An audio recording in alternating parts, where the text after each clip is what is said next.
Support ഉണ്ടായിരുന്നില്ല. അപ്പോ അത്രയും ഒതുങ്ങിക്കൂടി ജീവിച്ചിരുന്ന എന്നെ സംബന്ധിച്ച് ഫോറവറിൽ വന്നു കഴിഞ്ഞപ്പോ ഒരു കരിയർ സ്റ്റാർട്ട് ചെയ്തു അവിടെ. ശരിക്കും പറഞ്ഞു കഴിഞ്ഞാൽ ഇന്നത്തെ ഈ ഒരു സിറ്റുവേഷനിൽ നോക്കിക്കഴിഞ്ഞു കഴിഞ്ഞാൽ കമ്പനിയുടെ തന്നെ എത്രത്തോളം അച്ചീവ്മെന്റുകൾ കമ്പനി കൊടുക്കുന്നുണ്ട്, എന്തൊക്കെ ഇൻസെന്റീവ്സ് കൊടുക്കുന്നുണ്ട്, അതെല്ലാം എനിക്ക് ഇവിടെ ക്വാളിഫൈ ചെയ്യാൻ പറ്റിയിട്ടുണ്ട്. 2022 ഫെബ്രുവരി മാർച്ച് മാസങ്ങളിൽ ഞാനിവിടെ മാനേജറായി.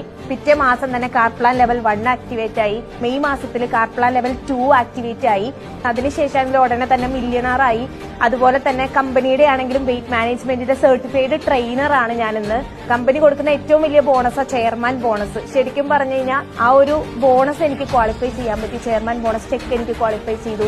ഞാനിന്നിപ്പോ 21ഓളം ഫ്ലൈറ്റ് കയറി ഒരു 2 വർഷം കൊണ്ട്. ശരിക്കും പറഞ്ഞാൽ ഞാൻ ഒറ്റയ്ക്കല്ല, ഓരോ ട്രിപ്പിലും എന്റെ കൂടെ ഒരാളെ കൂടെ കൊണ്ടുപോയിരുന്ന അനിയത്തിനെ ഹസ്ബൻഡിനൊക്കെ ആയിട്ട് ഞാൻ കൊണ്ടുപോയിട്ടുണ്ട്. ഇന്നിപ്പോ എന്റെ ഒരു ബിസിനസ് നോക്കിക്കഴിഞ്ഞാൽ 8ഓളം രാജ്യങ്ങളിൽ ഇന്ന് എന്റെ ബിസിനസ് നടക്കുന്നുണ്ട്. അപ്പോ നിങ്ങൾ നല്ല രീതിയിൽ ഡിസ്കവർ ചെയ്യുക, മനസ്സിലാക്കുക.